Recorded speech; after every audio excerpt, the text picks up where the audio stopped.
5 और 6 नवंबर 2 दिन सीईटी की परीक्षा, कॉमन एलिजिबिलिटी टेस्ट, एक बहुत बड़ा ये भी एक प्रोजेक्ट है हमारा। 11 लाख ऐसे फॉर्म्स भरे हैं हमारे जो परीक्षा देने वाले परीक्षार्थी हैं अपनी नौकरी के लिए। ये ग्रुप सी के लिए किया जा रहा है। तो ग्रुप सी में +2 के जो विद्यार्थी हैं, +2 पास जिन्होंने किया हुआ है वो एलिजिबल हैं, उन्होंने एग्जाम देना है।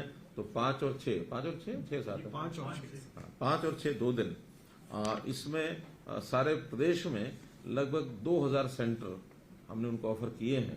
अब जो कंपनी है वो 2000 का उपयोग करती है या कम में काम चलाती है। 5 जिलों में अभी उनकी रिपोर्ट थी कि यहाँ सेंटर न दिए जाए, हर कोई अपने अपने हिसाब से सेंटरों को उपयोग करता है। तो 5 जिलों में जैसे दादरी जिला है, झज्जर जिला है, रोहतक जिला है, जींद है एंड नूह है। तो ऐसे 5 जिलों में सेंटर वो नहीं बनाएंगे। बाकी सब 17 जिलों के अंदर ये सेंटर बनेंगे 4 शिफ्टों में।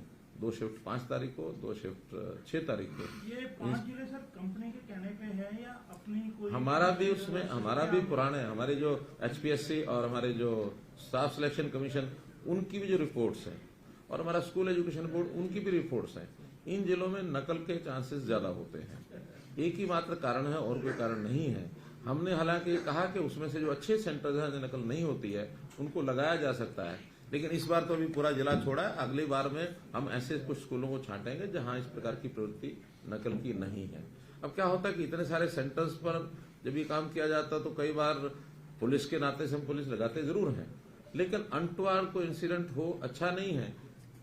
Let us play safely. तो उस नाते से हमको उन जिलों में भी ना करके, बाकी हमारे पास हैं सारे सेंटर्स हैं। एक जिले से जो परीक्षार्थी देने वाला है वो दूसरे में या तीसरे में जाकर के देगा। बहुत दूर नहीं ले जाएंगे, आसपास का एडजॉइनिंग या adjoining to adjoin, next adjoining, उन्हीं 2 जिलों में। इसके लिए ट्रांसपोर्ट की व्यवस्था उनका सारा उन्होंने अपना सिस्टम बना लिया हमारे परिवहन विभाग ने, कि सबको ट्रांसपोर्टेशन पर उनका प्रवेश कार्ड दिखा करके जाने की अनुमति होगी। और डिस्ट्रिक्ट टू डिस्ट्रिक्ट रोडवेज की बसें चलेंगी। डीसीज को हमने कह दिया लोकल ट्रांसपोर्ट, चाहे वो स्कूल की बसें भी क्यों ना हो, तो जो नोडल सर्विस है वहां की, क्या उसको बोलते हैं नोडल सर्विस, शटल सर्विस, ये जो सेंटर्स हैं भिन्न भिन्न, तो वहां का डिस्ट्रिक्ट हेडक्वार्टर का जो डिपो है वहां से जहां सेंटर है वहां तक भी बसें वो चले 2 दिन। बल्कि मेरी तो अपील जनता को ये रहेगी कि इस 2 दिनों में 5 और 6 तारीख को ट्रेवलिंग बसों के द्वारा कम से कम करें। इन विद्यार्थियों को, इन परीक्षार्थियों को परेशानी नहीं होनी चाहिए। हर कोई समय पर परीक्षा देने पहुंच जाए। तो ये शिकायत नहीं आनी चाहिए कि कोई अपनी परीक्षा केंद्र पर नहीं पहुंच सका है। नहीं, एडमिट कार्ड दिखाएंगे, कोई किराया नहीं दे रहा, ना आगे शटल सर्विस में देना ना यहाँ देना। और कंपनी ने यह कहा कि उसका रिजल्ट वो 1-1.5 महीने के अंदर अंदर वो दे देंगे। अर्थात अपेक्षा है कि 15 दिसंबर तक वो इसका रिजल्ट दे दें। और 15 दिसंबर के बाद फिर जो पोस्ट वाइज इनमें से किस पोस्ट पर किसको अपना अप्लाई करना है वो एडवर्टाइजमेंट निकलेगी।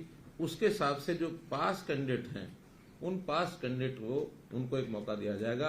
4 टाइम्स नंबर ऑफ पोस्ट के हिसाब से हर एक डिपार्टमेंट के लिए, हर एक पोस्ट के लिए उनको एक एग्जाम देने के लिए और बुलाया जाएगा। तो उस एग्जाम में उन लोगों के पास करने के बाद फिर उनकी सिलेक्शन फाइनल हो जाएगी, नो इंटरव्यू।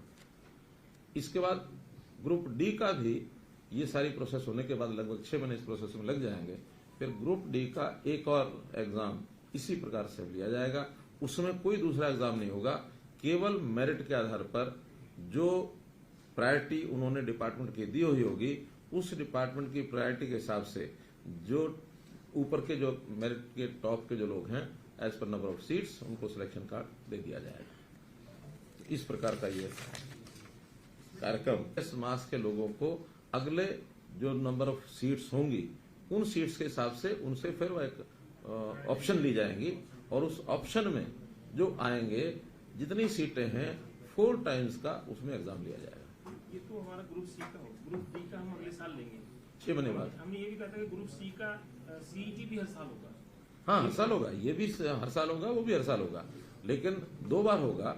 अब इसमें इस बार पहले ग्रुप सी का कर रहे हैं, बाद में डी का करेंगे। दोनों एग्जाम लेने के बाद अगली बार फिर तय भी कर सकते हैं कि इसको पलट भी सकते हैं, पहले ग्रुप डी का ले लेंगे फिर सी का ले लेंगे। लेकिन अब सी वालों में जो +2 होते हैं वो सभी भरते हैं, और सी वाले में तो दोनों भर सकते हैं, दोनों नहीं +2 के भर सकते हैं। डी में दोनों भर सकते हैं, डी में तो 10वीं पास भी होगा और +2 भी होगा और उससे ऊपर के भी सब लोग होंगे। तो बहुत से लोग कॉमन भी हैं जिन्होंने सी भी भरा है, डी भी भरा है। तो आज जो सी वाले हैं वो तो सब जाएंगे, बाद में जो डी वाले हैं उन्हीं का एग्जाम उसमें भी लिया जाएगा। सर ग्रुप सी में इंटरव्यू होगा? नहीं, इंटरव्यू नहीं होगा, न सी में होगा न डी में होगा। थोड़ा सा क्लैरिफाई कर दो, ग्रुप सी में जो अब पेपर पास करेगा, जब ग्रुप डी की भर्ती होगी तो ग्रुप डी का सीईटी जो होगा वो उसको बैठना पड़ेगा ना? हाँ, बैठना पड़ेगा। तो ग्रुप डी का भी टेस्ट उसको पास करना हाँ, पड़ेगा। हाँ। अगर ग्रुप सी का भी वो पेपर दे रहा है, पास हो या ना हो, अगर उसने डी का भी देना है तो डी का एग्जाम दे सकता है। लेकिन डी के एग्जाम वाले ही डी में नौकरी में जाएंगे, सी वाले डी में नहीं जाएंगे, डी वाले सी में नहीं जाएंगे। एग्जाम दोनों का अपना अपना होगा। वो 3 वर्ष तक इसी फीस में जितने एग्जाम देने सारे दे सकता है। किसी ने इंप्रूव भी करना है, मानो इस बार नहीं वो पास हो सका या उसके अंक कम रह गए, 4 टाइम्स में भी उसकी बारी अगले एग्जाम उसके लिए पोस्ट के लिए नहीं आई, if he wants to improve it, वो इम्प्रूव कर सकता है। 3 साल 3 साल के बाद अगर फिर कोई देना चाहेगा तो उसको दोबारा से अपना फॉर्म भर के फीस देनी पड़ेगी के वो चाहे हर 6 महीने बैठता रहे। सर इसमें रिजर्वेशन रहेगी? जो हाँ, इसमें स्टेट की नहीं है, लेकिन बाकी रिजर्वेशन जितनी भी हैं वो सब होंगी। SC की है, BC की है, या वो जो हमारे स्पोर्ट्स कोटा है, सबकी मेरिट अलग वो अलग अलग होगी।